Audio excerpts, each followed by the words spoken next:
আসসালামু আলাইকুম রহমতুল্লাহি বারকাতু।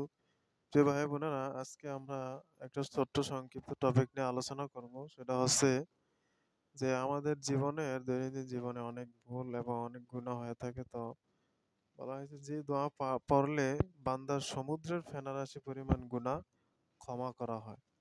তো আমাদের জীবনে গুনার কোনো সীমা নাই, অসংখ্য গুনাহ।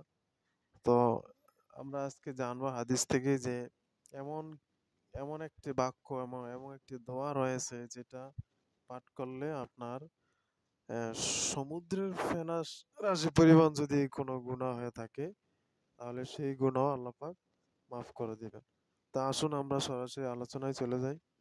দোয়াটা হলো, দেখুন হাদিস থেকে আমি বলছি, আব্দুল্লাহ ইবনে আমর রাদিয়াল্লাহু তাআলা আনহু থেকে বর্ণিত, প্রিয় নবী সাল্লাল্লাহু আলাইহি ওয়াসাল্লাম বলেছেন, পৃথিবীর বুকে যে ব্যক্তি নিম্নলিখিত দোয়াটি পড়বে তার গুনাহসমূহ পরিমাণ যদি সমুদ্রের ফেনারাশি পরিমাণ হোক না কেন, মহান আল্লাহ তাআলা তাকে ক্ষমা করিয়া দিবেন।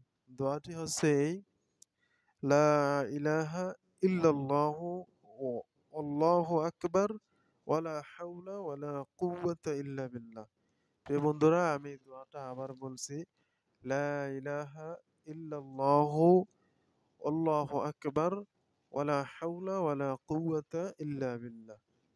তো দোয়াটি বাংলা অর্থ হচ্ছে, আল্লাহ ছাড়া কোনো ইলাহ নেই, আল্লাহ মহান, মন্দকে রোধ করা এবং মঙ্গলকে হাসিল করার শক্তি আল্লাহ আহ, ব্যতীত কারো ক্ষমতা নেই। আমলটা হচ্ছে সকাল ও সন্ধ্যা অথবা প্রত্যেক 5 ওয়াক্ত নামাজের পরে এই দোয়াটি আহ, পড়া যেতে পারে, সকাল অথবা সন্ধ্যায়। 5 ওয়াক্ত নামাজের কথাই বলা আছে।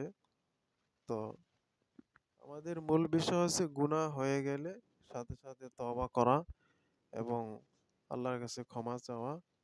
তো এটা আপনার তিরমিজি শরীফ দা হাদিসটা আছে এবং সোনানে নাসাই শরীফের হাদিস।